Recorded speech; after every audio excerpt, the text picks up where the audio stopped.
Hey everyone, and welcome to a CBC Dashboard video focusing on buying and inventory pages for the user entry. As always, you can find us on cbcdashboard.com. You can follow us at CBC Dashboard, and you can like us on Facebook at CBC Dashboard as well. Now let's jump on in here. The user entry page, you can see we've already selected here. Just like on the personnel page, we're going to be doing for March 2014. So we've already started that input and we're going to keep on working at it. So we're going to go through edit this time instead of add new user input. So we'll get that loaded here. As you can see, we already did the personnel page and we're going to click on the buying tab. So the buying tab is pretty short and sweet. This is for either your BidMate or your BidBuddy tool. In this first entry, we're looking at the number of parts types that you bid. So the number of parts in your part table. Okay, so if you have 30 parts in your part table, that's what you're going to put. Typically, we see that number more around 15 to 20. So let's go ahead and we'll put in 20.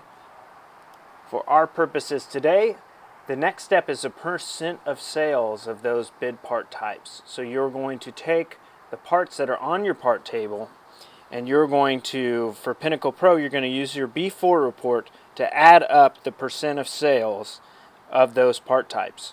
So I'm going to look at each of those 20, and if it's 5% of my sales, then I'm going to add the next part, which is 10%, so forth and so on. And the total that you have, that's going to be what you enter here. So let's say for our purposes, we have 70, the 20 parts that we're bidding, they all add up to 70% of sales. So we're going to put that in at 70.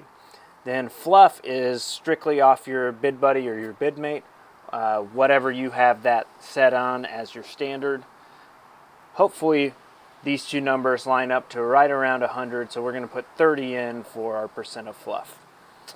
So that's it for the buying tab. Let's move on over to the inventory tab real quick. All you have to enter here is the amount of core, crush, and metal sold for this month during this period. This is not core charges. This is those that were sold straight to the core buyer. Okay, so whatever that shows on your P&L or your QuickBooks, that's the number you're going to enter here. Let's say we did 20,000 in core, crush, and metal sales this month, and we're going to go ahead. Once we're done with those two pages now, we could continue on if we want, or we can stop right here and we can go ahead and click update, which is what we're going to do today. And that will add it to our March entry, which is on the second page here.